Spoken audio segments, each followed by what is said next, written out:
Hello and welcome to Chapter 10 of the MMO project. So what we're going to be doing in this chapter is setting up our base projects and a deployment scenario.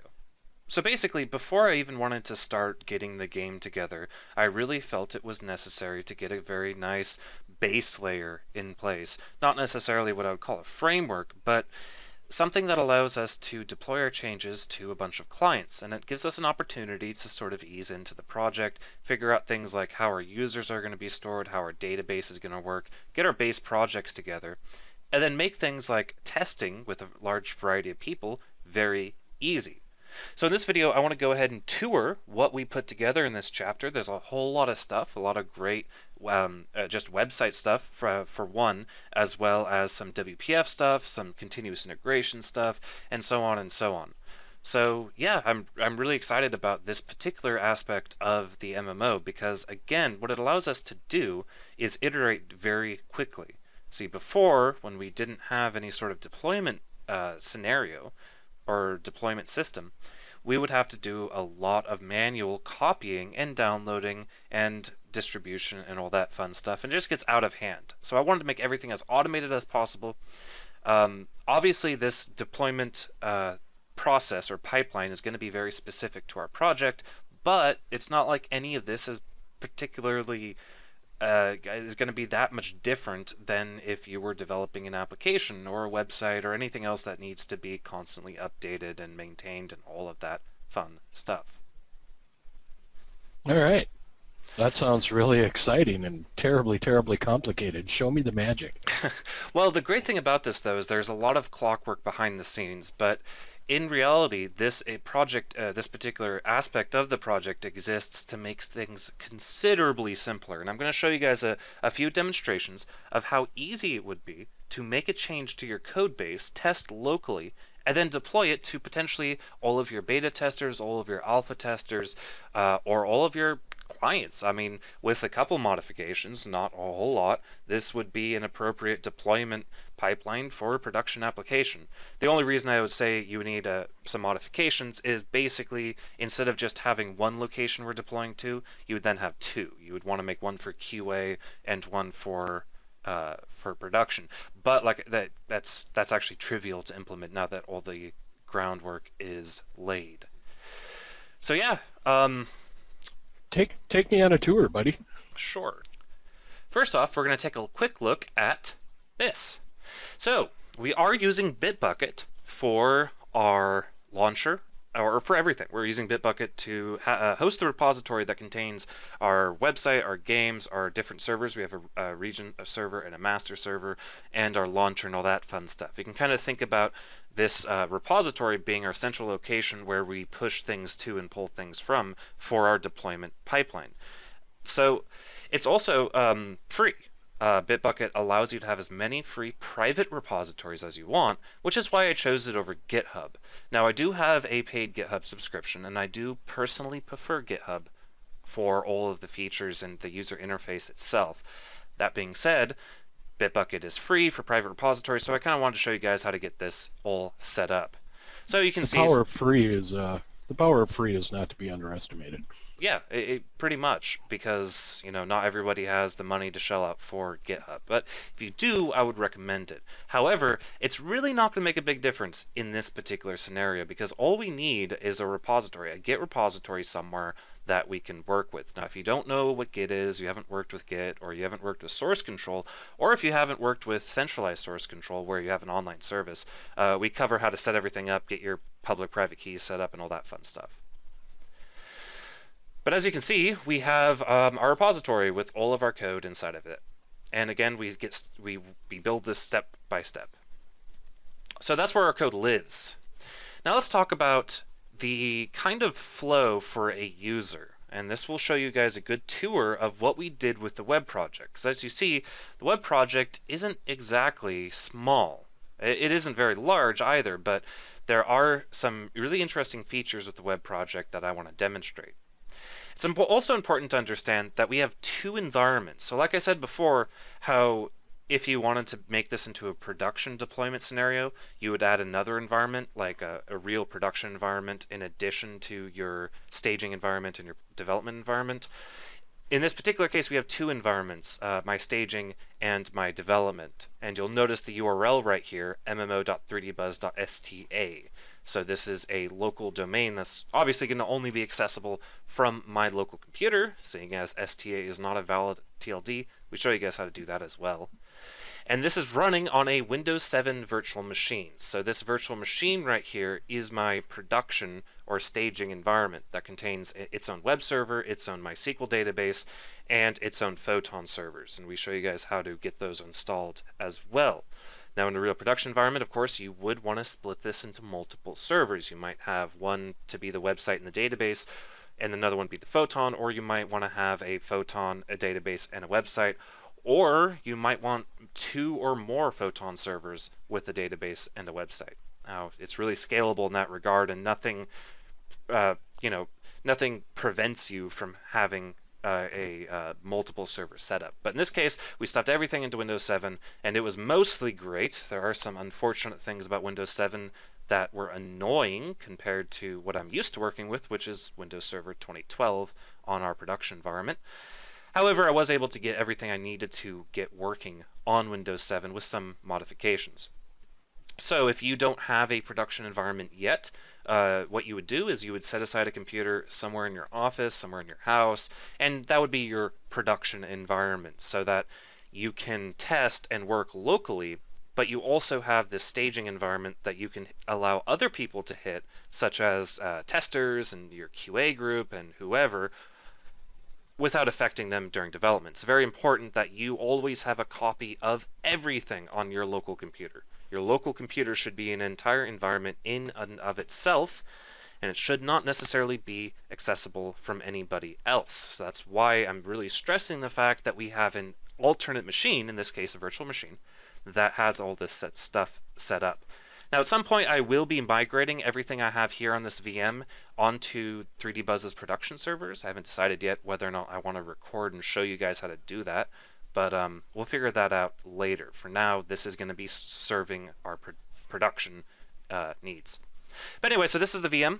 So it's important to understand that right now we're working against my staging VM and not my local development site.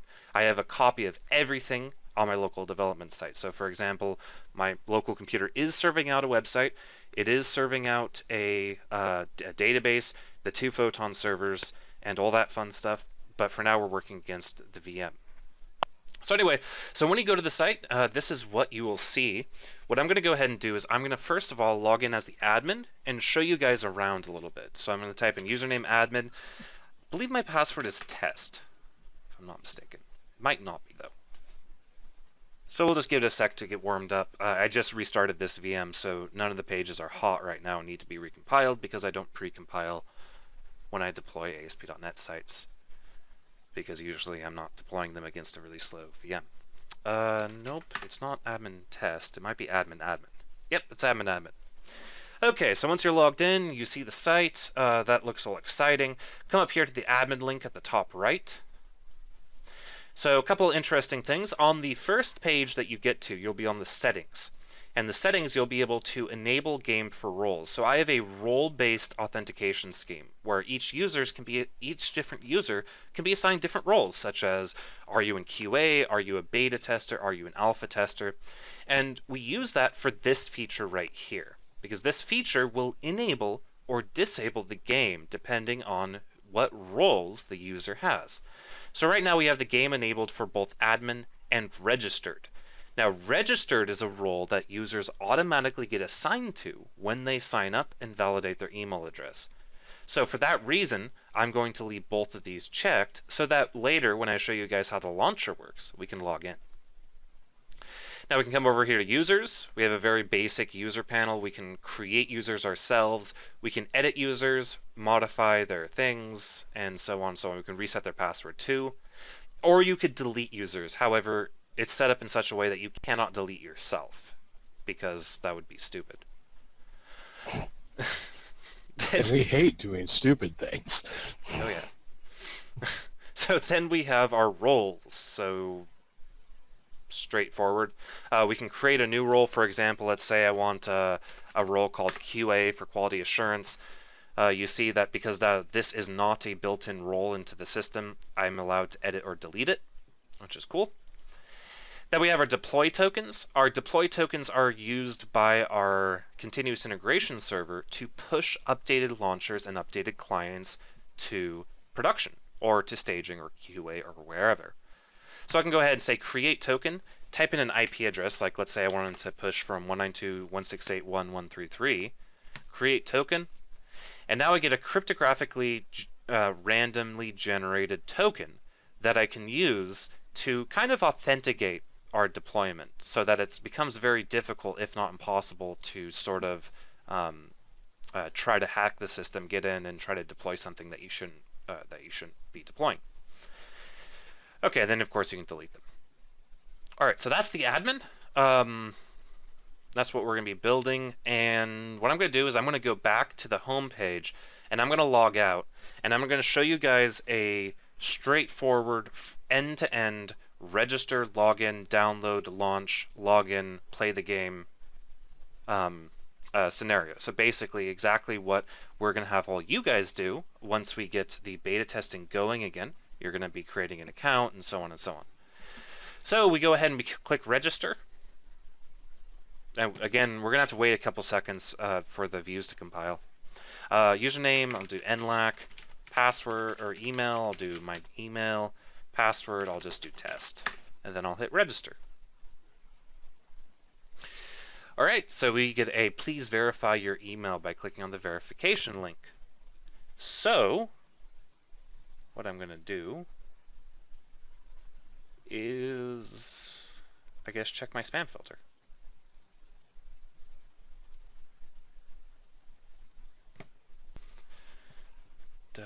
Okay, well it seems that I might have actual delivery turned off for this particular API key. So instead I'm just going to pop open to Mandrill and show you guys the email that was sent right here. And I can just click on view content and it'll show me the email that the website sent me. So it says, welcome NLAC, please click here to verify your account or copy and paste the following link. So I'll go ahead and just take this link right here and I'll copy it. I'll close out of Mandrill. By the way, Mandrill is also free, mostly free. You can get production level accounts by paying money, or you could just use their free plan for testing. And that's what I do. So as you see, I can see what emails my application is sending outbound, and then I can intercept them, view their content, and all that fun stuff. So again, that allows me, in the absence of Gmail actually letting me view this email, it allows me to view what was sent. So I'm going to come back here and I'm going to paste in that link that was sent. I'll hit enter. It says your account is now activated. Click here to download the launcher. Okay? So we can download launcher, which is version 8. Launcher 1.zip is not commonly downloaded and could be dangerous. Just click keep on that. That stuff is so annoying because, like, oh, by the way, right now I'm extracting it somewhere onto my computer. But I will tell you guys an annoying thing about Chrome. I have this this Chrome extension that I wrote that allows me to use media keys to control Google Music. Like when it intercepts a media key and then it goes into an extension on Chrome and then it controls the application for me, the web app itself. Every time I restart my computer, Chrome pops up saying you're in developer mode and there are unsigned extensions installed on your installation. This might be dangerous. It's like, I wrote that extension. If it's dangerous, I would know about it. Anyway, so I went ahead, created a new folder. Here's the launcher that I just downloaded from the site. I'm just going to plop them right into that folder. Then I'm going to double click the Buzz MMO launcher exe. And we get a window. And then I'm going to log in with nlac and test. Downloading latest client, extracting client, launching client. And we are in Unity. That is very cool. Now this seems really, really powerful, but, and I can't believe I'm saying this to you, it doesn't seem as complicated as I thought it would be. Yeah, it's pretty straightforward, at least as far as the process goes, of the end user, and that's the goal. There's a lot of code, obviously, that makes this possible, but once it's set up, it's just dead simple for a user to come in, register for an account, and then get signed up, and then download the launcher, double click it, and it's just done. So now that we've shown kind of the end user perspective of how they go in and get all the latest stuff and all that fun stuff, let's show some stuff from the developer's perspective. So let's go ahead and go through some of the scenarios, the deployment scenarios that we have configured. So there's a couple things that we can deploy. And we'll be using what's called Team City for that. And Team City is a continuous integration tool.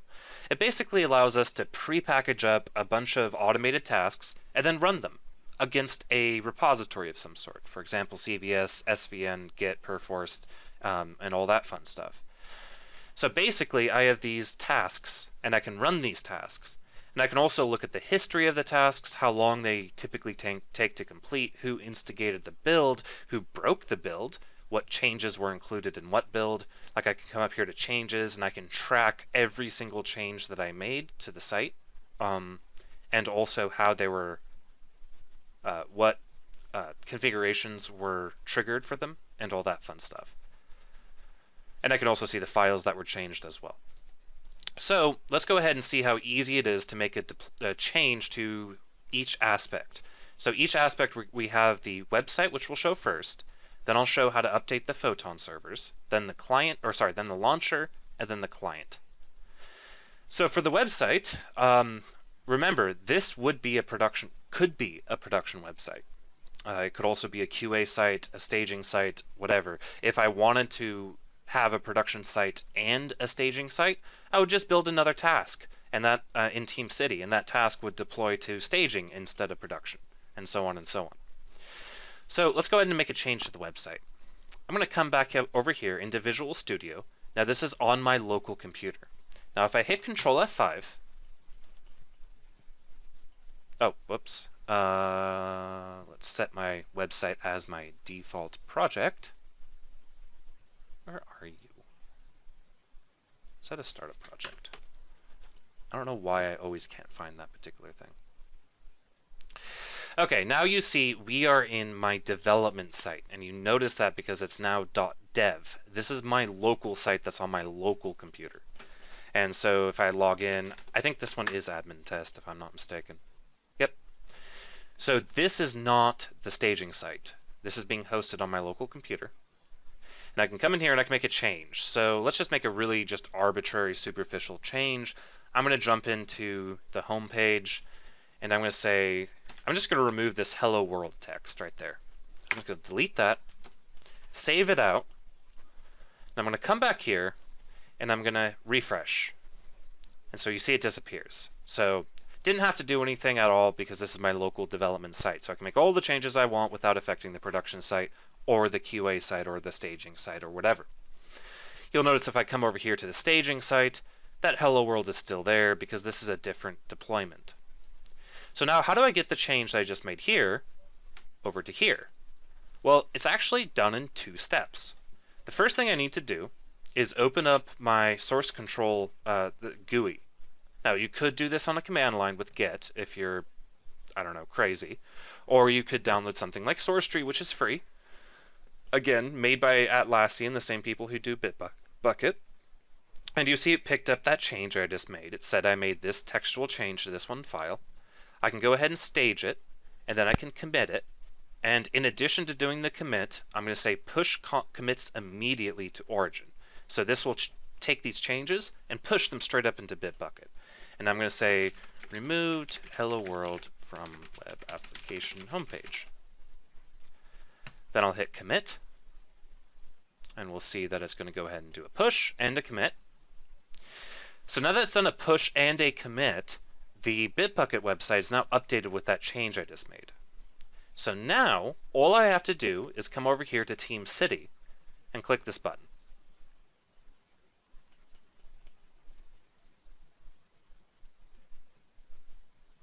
So what's happening now is Team City is now connecting to Bitbucket, checking for any changes that I might have, updating its local repository, and then firing off a MS build script that we wrote. The MS build script does a variety of things. It does a compilation phase, and then it does a packaging phase, and then it does a deployment phase. And once it gets through all three of these steps, you see it's on deploy website now. Once it gets done with these, it says success. If I come over here to the staging site and hit refresh, it'll take a second because the site has to restart. The IIS application pool needs to be bounced due to a change made in the site. But that's okay. After this first phase, the site will go quickly after that. Also, bear in mind, I am running on a VM that is not running on an SSD, so the I/O is a little bit bad. But as you see, Hello World disappeared. So that change I just made to my development site is now available for everybody to see. But that's really not the coolest thing you can do. I mean, that's pretty cool, I think, because if you're a web developer and you haven't been doing continuous integration, you know how much of a pain it is to go into FTP, match up the files that you changed, and so on and so on. And especially if you have a development team of more than, let's say, 2 people, doing that sort of deployment would be miserable. This process automates it all. But now that we've done that, let's do something a little bit more interesting. So that's the website. Let's go ahead and make a change to our Photon installation. This is going to be a little bit harder to spot because although Photon is running on my virtual machine, I don't have anything connecting to it yet. I don't have the client actually connecting to the Photon server. So basically, it's the same process. In fact, it might not even be worth showing because it's really, actually I lied a little bit, it's really not that interesting. Basically, all that happens when I click on the deploy Photon servers is that these 2 projects, the Buzz MMO Server Master and the Buzz MMO Server Region, get copied into these folders on our production server. So again, not terribly interesting. I just hit the button. Well, actually, it's really cool, but it's not very interesting compared to what you just saw. Hit a button, this stuff gets updated magically. No worrying about copying files, no worrying about deleting old files because it does a proper synchronization of the 2 directories. Okay, so that's Photon. So now let's look at something that is actually really interesting. And that's going to be updating the launcher. So how do we do that? Well, the launcher is not a website. It's something that everybody is going to have a copy of on their local computer. So let's walk through the process of how we can make a change to the launcher. What I'm going to do is I'm going to come over here to the main window.xaml, and I'm just going to make another superficial change to it. Just an arbitrary whatever change that's not going to have an impact on anything other than maybe a visual aspect somewhere. So let's change the title of it.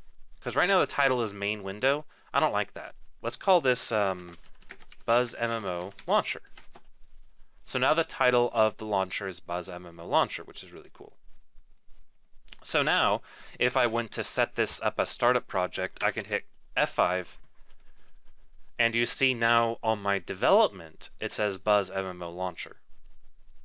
But how do we get this changed to all of our customers, all of our beta testers, all of our QA people, or what about all of the other programmers working on this project who might want to see the latest launcher? Well, it's the same process. We come in here to source tree. We stage our commit. We commit it. We say changed main window title. We do a push to origin, and we hit that button, and we get a commit. Now it's online. Let's come over to Team City. Let's hit deploy launcher. Have it run for a quick second here. Actually, it says about 41 seconds. So what's it doing here? Well, the deploy launcher task, it builds the launcher. It encodes the version number that was built on into the executable itself. Then it packages up into a zip file and deploys it to the website.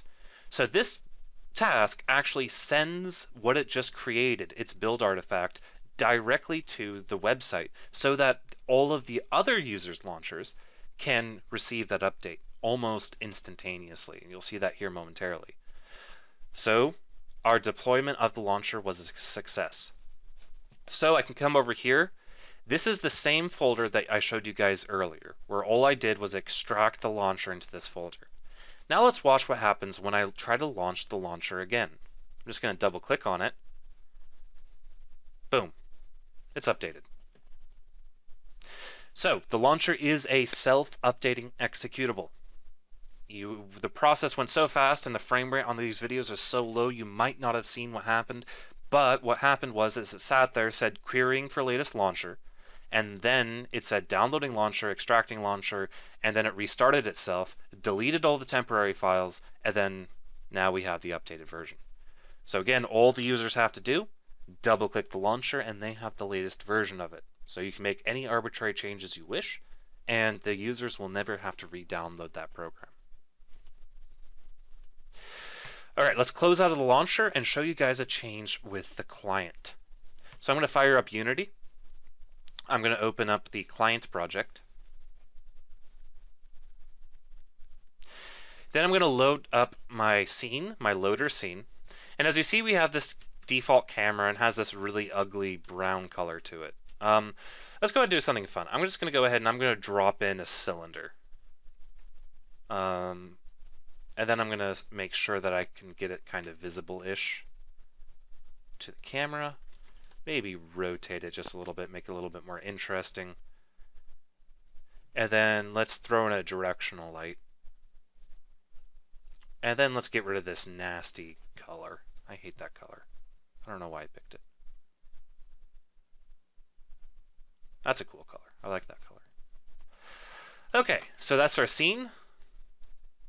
So again, pretend that we're developing. So pretend that we're adding a feature to the client, for example. So we just made all our changes. Our game is super awesome. We made sure to hit Control S so that we saved the scene out. That's very important. Otherwise, source control is not going to pick up on the changed scene. Now we're going to follow the exact same process of what we did before. Fire up source tree. Stage the files. Say fix, or how about made crisis 3. Or we're on 4 now, aren't we? Push commits immediately to origin and commit. So apparently we did find the make game button. All right, now that we're committed, let's jump over here, hit run on the client task. Now this task is actually going to take a little bit, and the reason why is this task on our actual CI server, which in this case is this virtual machine right here. In fact, we can watch it happen by opening up the task manager. We're actually going to see Team City, or rather the task that Team City is invoking, launching Unity somewhere eventually, or maybe it's CMD that's doing that, or maybe it's launching in process. Either way, the point is that what's going on right now is the task that I have Team City running just opened up Unity in batch mode and no graphics mode, created a standalone build of our client, packaged it up into a zip file, then shot that zip file over to the website. So what happens now? Well, let's pretend that we were just pretending we're a developer. We made the changes, we committed them, then we deployed them. So now let's pretend we're a customer again. So I'm going to come over here to the exact same executable that we've been launching this entire time. Launch our launcher. Log in. Extracting client, launching client. Let's play. Boom. We have made a deployment to every single person who has downloaded the launcher from the website. So the next time they launch, it'll update and install. Now you'll notice that if I launch this again, now that I have the latest version of the client, that I don't need to re-download the client. So it keeps track of what version of the client is installed. Okay, so one other thing that's interesting about this system, this bit is not actually hooked up yet. And when I say that, I mean that it doesn't do anything, but it's there for us to use in the near future. So you might be noticing that when I'm launching the launcher, it asks me for a username and password, then it launches the client. But if you're listening carefully, you'll know that the website authentication is going to be slightly different from the Photon authentication. So how does it go from the launcher launching the client when it asks for the username and password into Unity without asking the user to type in a username and password again? Well, it does that by passing an auth token that is generated by the website. If I come up here to my production server and fire up my database viewer thingy, MySQL Workbench, and load that up, you'll notice in my client authentication tokens table, I do have tokens that have both a request IP and a user ID. So what happens is that the launcher will have the website generate one of these tokens, receive the token back from that API call, and then launch the client with the token as a parameter to the environment. Then the client will be able to pick up on that parameter and use this token as kind of a handshake into Photon to authenticate as a particular user. Now this prevents us from launching the client with the username and password of the user in plain text over the environment variable or the command line arguments of the executable. I wanted it so that if you launched a process explorer like the task manager or whatever and saw the client's process, that you didn't see a plain text username and password. So I went with the token system. Instead, you'll see a token in that command line string, and then that token will be used to authenticate with Photon and log the user in so that he can actually play the game. So yeah, that is how you would go about deploying any of the individual components of the system. Now there's a whole lot more that goes into it, and that, I think that goes without saying. We have these projects. We have the base project, which contains base infrastructure and shared API classes. We have the client folder and the client Unity client project and client Unity project that we aren't using right now. We have the data project, which contains all of this fun stuff. Another thing that I may have forgot to mention is we are using Entity Framework, and we are using their migration framework as well, which allows us to automatically update the database as we develop without having to manually go in and mess with the schema. So we can make changes to the database in code, which allows us to very easily synchronize changes with our other developers, as well as not have to worry about manually updating schemas. And then we have a couple services that do a couple various things that might need to be shared between projects. So that's our data project. We have our launcher project, which is pretty self-explanatory. We have our base server project, which both our server region and server master projects rely on. And then we have our web project, which again is pretty self-explanatory. And so those are the projects that make up, well, the solution. The entire MMO will fit into one of these projects and will be deployable using a system such as TeamCity. I think that's pretty so, Steve, amazing. What do you think? However, my comment earlier about it not seeming very complicated, I retract that. Well, was that when I messed up with the already running the game or still running the game, or is that when you get into code? Because I'm an artist, so it immediately looked complicated. But really, for as powerful as this is, that it really seems like I guess I shouldn't say uncomplicated, but a simple system. The goal was to get every single deployment strategy down to 2 clicks. You can't make it any less than 2. Well, you can. Actually, there are some people who hook into their Git client and have it every time they push to a particular server, the deployment system happens. I'm personally not a big fan of that particular scenario because I think it lacks flexibility. So with this system, you have 2 clicks. Push and commit, and then deploy.